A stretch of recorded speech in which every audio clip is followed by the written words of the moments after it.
Napansin mo ba na sa Peppa Pig, nakilala na natin halos lahat ng pamilya ni Peppa, maliban sa isang mahalagang mag-asawa? Nakita na natin sina Lolo at Lola Pig, mga magulang ni Mommy Pig, pati sina Tito at Tita Pig at kanilang mga anak, at pati ang misteryosang Tita Dottie. Pero sa mga magulang ni Daddy Pig, parang di sila nag-exist. Walang nababanggit, litrato, o kahit isang linya tungkol sa kanila.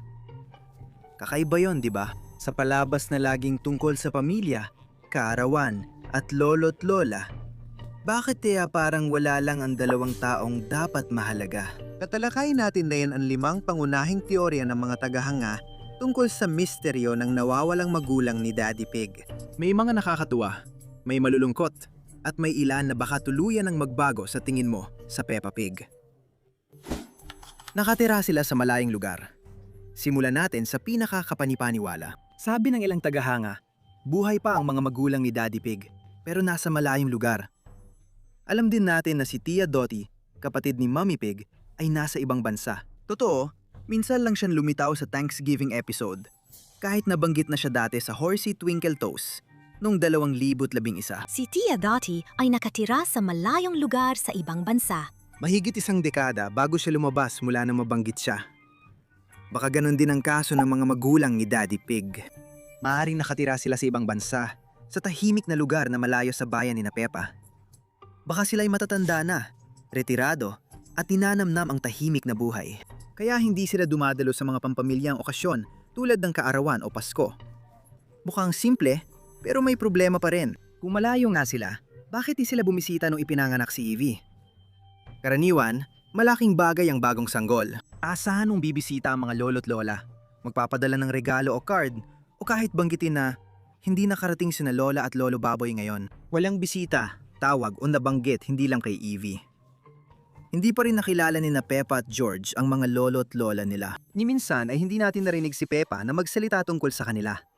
Hindi nila pinag-uusapan, hindi nila nakikita, at ni minsan ay hindi man lang nabanggit na sila ay umiral. Parang hindi nakikita ang mga magulang ni Daddy Pig.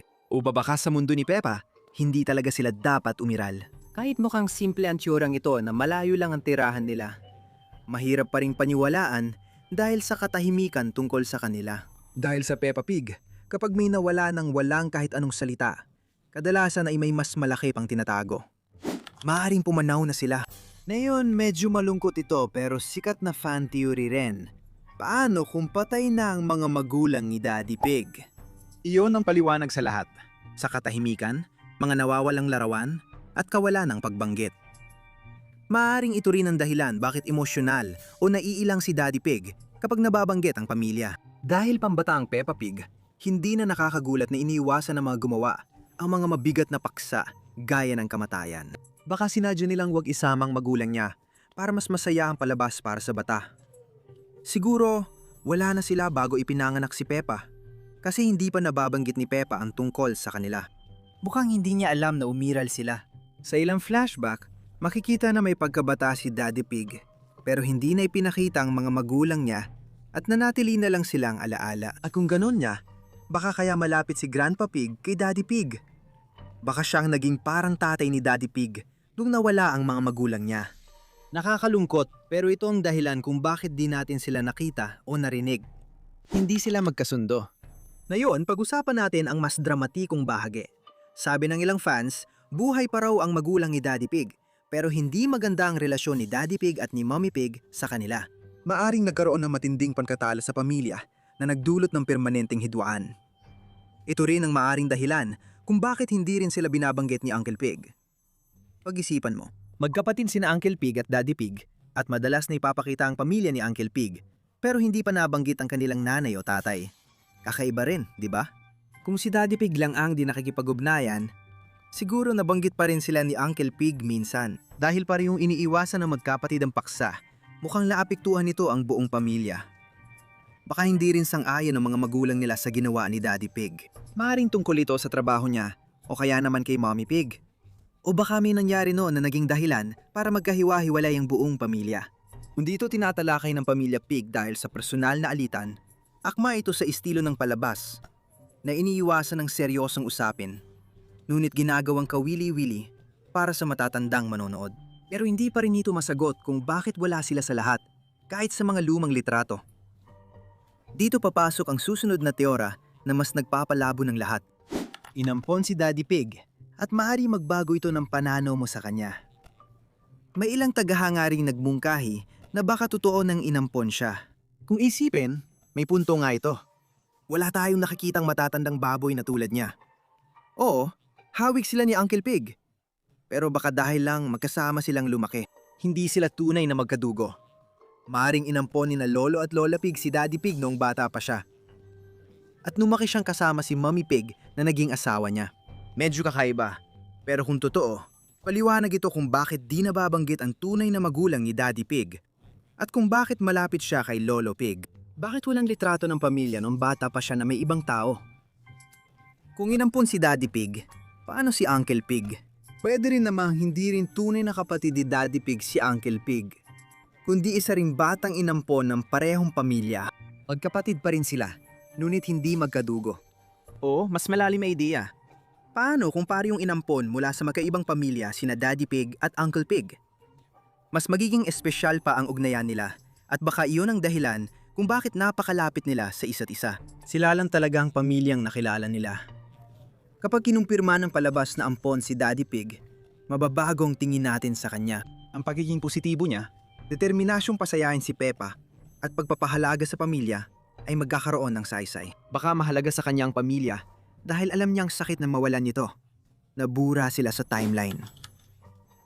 Ngayon, talakayin natin ang pinaka nakakatakot na teorya. Paano kung ang mga magulang ni Daddy Pig ay hindi lumipat, namatay o nagkalayo ang loob, kundi nabura talaga sila? Direktang konektado ang teoryang ito sa ideya na umiikot sa time loop ang mundo ni Peppa Pig. Tandaan mo yung napag-usapan natin.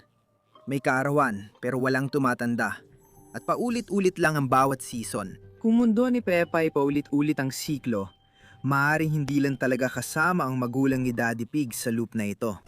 Maaaring sa dating timeline, nabuhay sila ng maayos at pinalaki sina Daddy Pig at Uncle Pig. Pero pag reset ng loop, may ilang karakter na naiwan. Pinutol ng sistema ang di kailangang bahagi ng mundo. Iniwan lang ang mahalagang unit ng pamilya, magulang, anak, at pangunahing tao sa komunidad, tulad ni Miss Rabbit at Reyna. Ipapaliwanag nito kung bakit hindi sila naalala, pati ni Uncle Pig. Dahil sa loop na ito, hindi talaga sila nag-exist. Isipin mong nakakakilabot yon. Isang mundo kung saan pwedeng maglaho ang tao sa mga loop. Walang natitirang makakaalala sa kanila. Kung ganoon, ano pa kayang nabura? Ilang karakter na kayang nawala sa paulit-ulit na pag-reset na mundo ni Peppa? Baka hindi rin talaga nawala ang mga magulang ni Daddy Pig. Baka naroon lang sila, nakatigil sa labas ng oras. Pinapanood ng anak na inuulit ang buhay na di alam na minsan silang nabuhay. Ano ba talagang nangyari sa mga magulang ni Daddy Pig? Anong totoo? Namumuhay ba silang payapa sa malayo o nawala na sila? Naalala na lang ba sila sa pira-pirasong alaala ng pagkabata? Nabura? O kusa ba silang nawala? Baka hindi na natin malalaman.